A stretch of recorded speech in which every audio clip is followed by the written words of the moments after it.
कृष्णाय वासुदेवाय हरये परमात्मने प्रणतक्लेशनाशाय गोविंदाय नमो नमः. लोकमान्य टिळकांनी कुठल्याही एखाद्या विषयाचे विवेचन करताना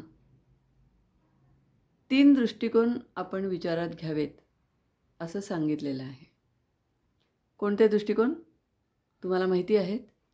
आधिभौतिक दृष्टिकोन, आधिदैविक दृष्टिकोन आणि आध्यात्मिक दृष्टिकोन.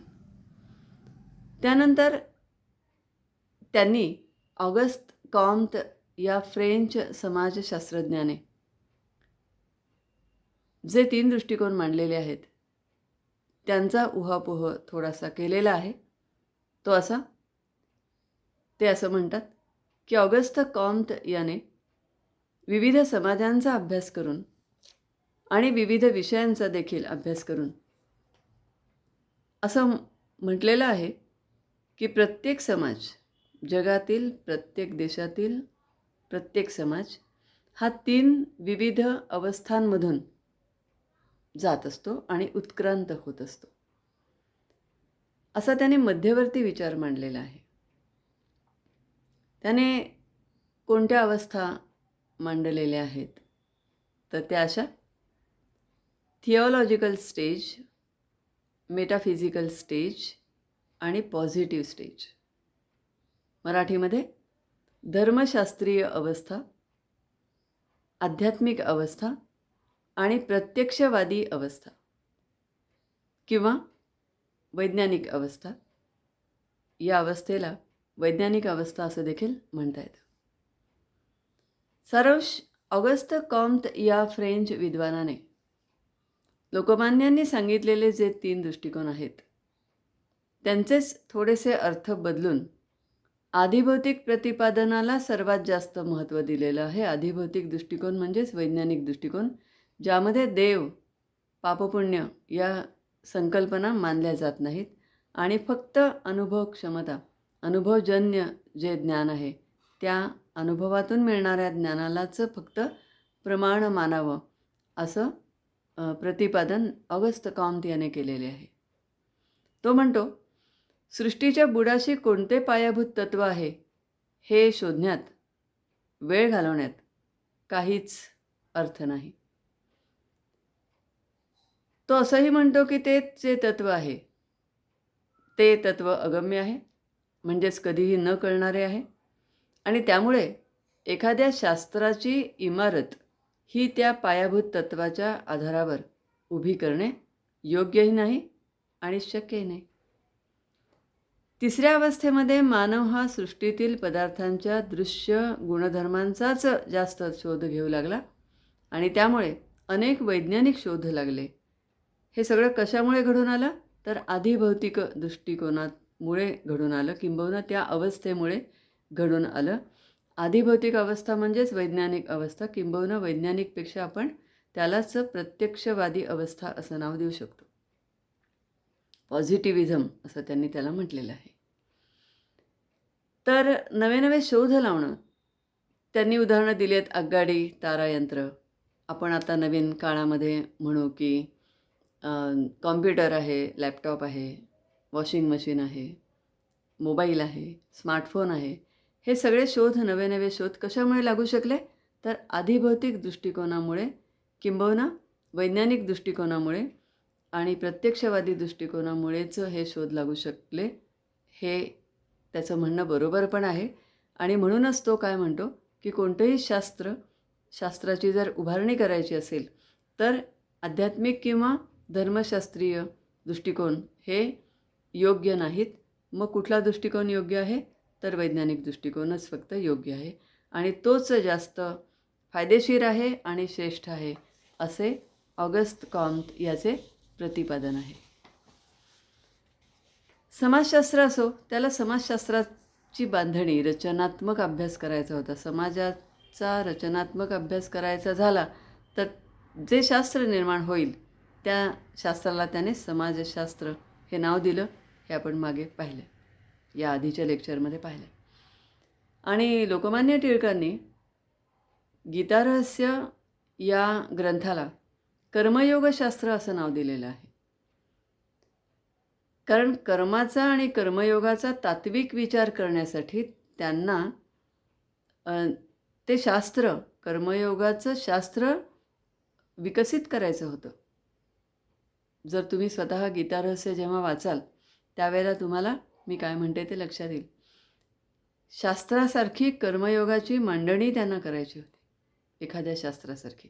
म्हणजे रसायनशास्त्र आहे, भौतिकशास्त्र आहे किंवा अर्थशास्त्र आहे, याची जशी मांडणी असते तशी मांडणी त्यांना कर्मयोग शास्त्राची करायची होती. आणि त्यामुळे त्यांनी कदाचित ऑगस्ट कॉम्ट काय म्हणतो याचा विचार केलेला दिसतो.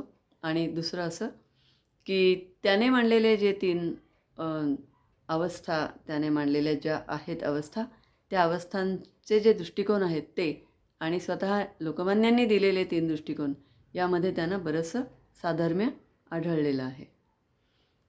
आणखीन एक इथे महत्त्वाचं असं की ते जे 3 दृष्टिकोन लोकमान्यांनी जे सांगितलेले आहेत, लोकमान्यांनी जे सांगितलेले आहेत ते आणि ऑगस्ट कॉम्ट याने सांगितलेले 3 दृष्टिकोन किंवा 3 अवस्था, यामध्ये ते असं म्हणतात की त्यांनी फक्त क्रम बदललेला आहे, पण दृष्टिकोन तेच आहेत.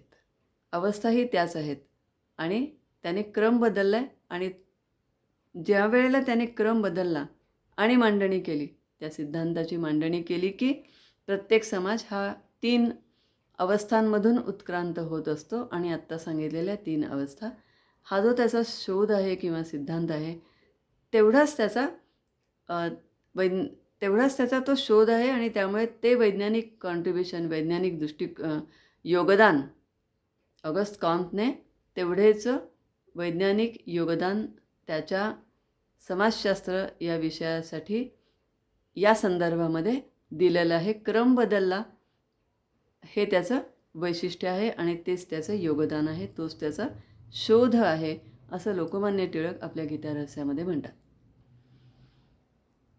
समाजशास्त्र असो किंवा कर्मयोगशास्त्र असो, तात्विक विचार करण्यासाठी हीच दृष्टी स्वीकारली पाहिजे, वैज्ञानिक दृष्टी स्वीकारली पाहिजे असं तो म्हणतो. आणि इतिहासाचे पुनरावलोकनही करायला पाहिजे, ते त्यांनी केलेले होते आणि मथित अर्थ असा काढला आहे. ऑगस्ट कॉम्टने असा अर्थ काढलेला आहे की प्रत्येक मनुष्याने सर्व मानवजातीवर प्रेम ठेवून सदैव सर्व लोकांच्या कल्याणासाठी झटणे हाच त्याचा या जगातील परमधर्म आहे.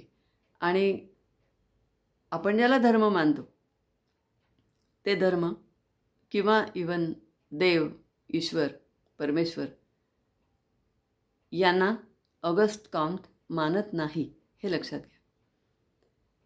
मिल आणि स्पेन्सर हेही 2 असे पाश्चात्य विचारवंत आहेत की ज्यांनी याच विचारधारेचा पाठपुरावा केलेला आहे. मिल याने ऐहिक दृष्टी थोडी व्यापक करून लोककल्याणार्थ झटणे आवश्यक आहे असे सांगितलेले आहे. प्रत्येकाने लोकांसाठी, लोककल्याणासाठी झटलं पाहिजे, पण कोणासाठी, कशासाठी? तर ते ईश्वराला बरं वाटेल किंवा ईश्वराला आनंद होईल, मी जर इतरांसाठी काही चांगलं काम, कल्याणकारी कार्य केलं तर त्यामुळे, किंवा माझ्या आत्म्याला आनंद होईल, असा त्याचा काही दृष्टिकोन नाही आहे मिलचा. मिल हाही एक विचारवंत आहे. तो काय म्हणतो की तत्त्वविचारामध्ये बुडून लोकांचे कल्याण दुर्लक्षिणे हा शक्तीचा दुरुपयोग आहे आणि म्हणून तो ही ईश्वर मानत नाही. तो एवढंच मानतो की आपण चांगलं वागलं पाहिजे आणि लोकांच्या कल्याणासाठी कार्य केलं पाहिजे. पण कशासाठी, त्याचे हेतू काय, तर ते हेतू मात्र त्यांची चर्चा, हेतूंची चर्चा तो आपल्या लेखनामध्ये करत नाही. Greatest good of greatest number म्हणजे पुष्कळांचे पुष्कळ सुख, हा एक अतिशय महत्त्वाचा थॉट, विचार ह्या तिघांनी मिळून दिलेला आहे, मिल, स्पेन्सर आणि ऑगस्ट कॉम्ट. पुष्कळांचे पुष्कळ सुख याकडे प्रत्येकाने लक्ष देण्याची आवश्यकता आहे. ही नीती आहे असं ते म्हणतात आणि हा आधिभौतिक दृष्टिकोनातून पण नीतिविषयक असा हा दृष्टिकोन आहे. नैतिक कार्य कोणते, आणि नैतिकदृष्ट्या अकार्य कोणते हे ठरवताना ही नीती उपयोगी पडते. कुठली नीती किंवा कुठला निकष? तर पुष्कळांचं पुष्कळ सुख यामधून घडतं आहे का? एखाद्या व्यक्तीने जर दानधर्म केला फार मोठ्या प्रमाणामध्ये, आजच्या काळामध्ये आपण म्हणू की कमीत कमी 1 कोटी रुपयांचा दानधर्म, अन्नदानाचा एक फार मोठं अन्नछत्र एखाद्याच व्यक्तीने जर सुरू केलं, तर काय केलं त्याने? दान केलं. कोणासाठी केलं? पुष्कळांसाठी केलं. पुष्कळ सुख त्या सगळ्यांना एका जेवणामध्ये, त्या दिवशीच्या जेवणामध्ये मिळालं का? मिळालं. म्हणजे त्यांनी कोणासाठी काम केलं? लोकांसाठी केलं. हा आधी भौतिकच म्हणजे वैज्ञानिकच दृष्टिकोन आहे असं हे तिघं म्हणतात. पुष्कळांचे पुष्कळ सुख घडून आले का? घडून आले. आणि जर असे घडून येत असेल तर तुमचं कार्य हे नैतिक कार्य आहे की नाही? तर नैतिक कार्य आहे. आणि ते नैतिकदृष्ट्या अकार्य आहे का? तर नैतिकदृष्ट्या अकार्य ते नाही. आणि त्यांचं असं म्हणणं आहे की पुष्कळांचं पुष्कळ सुख हे पाहणं हे जितकं आवश्यक आहे तितकं ईश्वरी किंवा आध्यात्मिक निकष शोधणं हे आवश्यक नाही, असं या तिघांचं एकत्रित मत आहे. महाभारतात मात्र कर्मयोगशास्त्राचा विचार हा व्यापक आध्यात्मिक दृष्टीनेच केलेला आहे असं टिळक म्हणतात. बाह्य सृष्टीतील व्यावहारिक कर्माचे काय परिणाम होणार आहेत याचा विचार आपण करायचाच आहे. पण शिवाय स्वतःच्या आत्म्याचे कल्याण होणार आहे का नाही याचाही विचार मानवाने करणे आवश्यक आहे असं महाभारतात आणि विशेषतः गीतेमध्ये पुन्हा पुन्हा सांगितलेलं आहे. म्हणजे कार्य पुष्कळांचं पुष्कळ सुख हा जरी हेतू असला तरी त्यामध्ये आध्यात्मिक दृष्टिकोन आहे का नाही? तर तो असणं आवश्यक आहे असं महाभारताला अपेक्षित आहे आणि गीतेला अपेक्षित आहे. आणि अर्थातच गीता रहस्यकार लोकमान्य टिळकांना देखील तेच अपेक्षित आहे. आणि देव आणि ईश्वर यांना नाकारून मग पुष्कळांचे पुष्कळ सुख हे जे तत्त्व आहे त्यांनी सांगितलेलं ते लोकमान्यांना अमान्य आहे. ते पुढे याच प्रकरणामध्ये म्हणतात, ॲरिस्टॉटल या ग्रीक पंडिताने देखील असे म्हटले आहे की मनुष्याचे अत्यंत हित किंवा सद्गुणांची पराकाष्ठा असे एखादे परमसाध्य आपण कल्पिले पाहिजे. म्हणजेच योग्य कर्म कोणते आणि अयोग्य कर्म कोणते याचे विवेचन करताना आपण एक काहीतरी असं उदात्त अतिउदात्त असं ध्येय आपल्यासमोर ठेवलं पाहिजे. आणि ते कसं? तर अत्यंत हित मनुष्य जातीचं अत्यंत हित कशामध्ये आहे आणि सद्गुणांची पराकाष्ठा नावाची एक संकल्पना आपण आधी मनात बाळगली पाहिजे. आणि त्या दिशेने त्या धोरणाने कर्माचं आणि अकर्माचं विवेचन करता आलं पाहिजे, केलं पाहिजे असं ॲरिस्टॉटल देखील म्हणतो. आपल्या नीतिशास्त्रावरील ग्रंथामध्ये त्याने असेही म्हटले आहे की या दोन्ही गोष्टी आत्म्याच्या हिताच्या मध्येच समाविष्ट होतात. म्हणजे आत्म्याचं हित हे जर घडून यायला पाहिजे असेल तर आपण जी कर्म करतो ती जी कर्म आहेत ती कर्मे आपल्याला आत्यंतिक हिताकडे नेतात आणि त्याच वेळेला सद्गुणांची पराकाष्ठा आपण आपल्या मनामध्ये त्यासाठी बाळगतो. हे सगळं जर घडून येत असेल तरच आत्म्याचं हित होतं, अन्यथा नाही असं ॲरिस्टॉटलने म्हटलेलं आहे. पण ॲरिस्टॉटलने ह्या सगळ्या गोष्टींना तरीसुद्धा फारसं महत्त्व दिलेलं नाही असं लोकमान्य म्हणतात. एक जर्मन तत्त्वज्ञानी आहे, त्याचं नाव आहे कांट. हा वेगळा, ऑगस्ट कॉम्ट वेगळा, तो समाजशास्त्राचा जनक. आणि हा जो जर्मन तत्त्वज्ञानी आहे तो अर्वाचीन काळामधला नीतिशास्त्राचा जनक मानला जातो. नीतिशास्त्राचा जनक अर्वाचीन काळामध्ये म्हणजे अलीकडच्या काळामध्ये. तर त्यानं काय केलं आहे? तर त्याने नीतिशास्त्रावर 2 ग्रंथ लिहिलेले आहेत. एका ग्रंथाचं नाव आहे क्रिटिक ऑफ प्युअर रिझन आणि दुसऱ्या ग्रंथाचं नाव आहे क्रिटिक ऑफ प्रॅक्टिकल रिझन. मराठीमध्ये अर्थ त्याचे शुद्ध बुद्धीची मीमांसा आणि वासनात्मक बुद्धीची मीमांसा असे हे 2 ग्रंथ जर्मन तत्त्वज्ञानी कांट याने लिहिलेले आहेत. आणि त्याचप्रमाणे ग्रीन या इंग्लिश तत्त्वज्ञाने देखील एक असाच ग्रंथ लिहिलेला आहे आणि तो ग्रंथ देखील आध्यात्मिकतेचा पुरस्कार करतो. तो कसा? तर त्याने जे पुस्तक लिहिलं, जो ग्रंथ लिहिला त्याचं नाव आहे प्रोलेगोमेना ऑफ एथिक्स. या ग्रंथाची सुरुवात ग्रीन याने सृष्टीच्या बुडाशी असणाऱ्या आत्मतत्वापासून सुरू केलेली आहे. सारांश, या दोघांनी म्हणजे कुणी? कांट आणि ग्रीन या दोघांनी आत्म्याचेच कल्याण किंवा आध्यात्मिक पूर्णावस्था गाठता आली पाहिजे, हेच प्रत्येकाचे परमसाध्य असते, ते विचारात घेऊन आपण कृती करावी, कार्य करावे किंवा कर्म करावे किंवा कर्तव्य करावे असं प्रतिपादन केलेलं आहे कांट आणि ग्रीन यांनी. हे तुलनेने अलीकडच्या काळामध्ये नीतिशास्त्राचे अभ्यासक आहेत, किंबहुना मांडणी करणारे असे नीतिशास्त्रज्ञ देखील ते दोघं आहेत. आणि त्या दोघांचा उल्लेख लोकमान्य टिळकांनी या 3ऱ्या प्रकरणामध्ये केलेला आहे. लोकमान्य टिळकांना गीतेमध्ये आध्यात्मिक मार्ग हाच श्रेष्ठ आहे हे सिद्ध करायचे होते.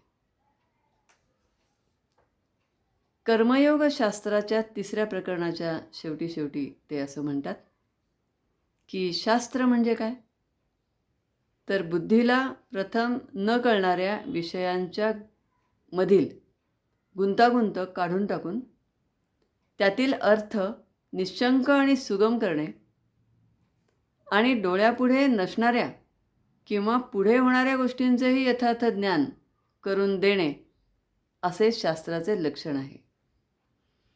पण न कळणाऱ्या गोष्टी किंवा संशयांचे सुद्धा निश्चितीकरण करणं आवश्यक आहे. काय टाळायचं हे कळण्यासाठी आधिभौतिक दृष्टिकोन हा टाळला पाहिजे आणि आधिभौतिक दृष्टिकोनातून सुखाचा शोध जर कोणी घेऊ लागलं तर त्या बाबतीमध्ये 4 मार्ग कसे आपल्याला दिसून येतात याबद्दलचा उहापोह त्यांनी 4थ्या प्रकरणामध्ये केलेला आहे. संशयांचं निश्चितीकरण म्हणजे काय करायचं नाही याचं निश्चितीकरण करण्यासाठी त्यांनी चौथं प्रकरण लिहिलेलं आहे आणि त्या प्रकरणाचं नाव आहे आधिभौतिक सुखवाद. त्यामध्ये मुख्यतः चार्वाकाचं तत्त्वज्ञान येतं. खाओ पिओ मजा करो किंवा ऋण काढून सण करा हे त्यांची मुख्य घोषवाक्य आहेत. कुणाची? चार्वाकाची आहेत. आणि ती जी वाक्य आहेत ती आपण नाकारली पाहिजेत असं लोकमान्य टिळक आधिभौतिक सुखवादामध्ये त्या प्रकरणामध्ये सूचित करतात. आणि तो सगळा ते जे त्यांचे आधिभौतिक सुखवादाचे जे 4 मार्ग आहेत ते कोणते याबद्दलचं भाष्य आपण पुढच्या गुरुवारी पाहू. तुम्ही माझं हे जरासं अवघड असलेलं, विशेषतः पाश्चात्य तत्त्वज्ञानाचा समावेश असलेलं म्हणूया आणि तुलनात्मक देखील त्यांनी मांडणी केलेली आहे, त्यामुळे त्याच अनुषंगाने मलाही ती तुलनात्मक मांडणी करावी लागली आणि ती तुम्ही सर्वांनी शांतपणे ऐकून घेतलीत याबद्दल मी तुमचे आभार मानते. मनःपूर्वक धन्यवाद. आणि इथे मी माझ्या वाणीला विराम देते. धन्यवाद.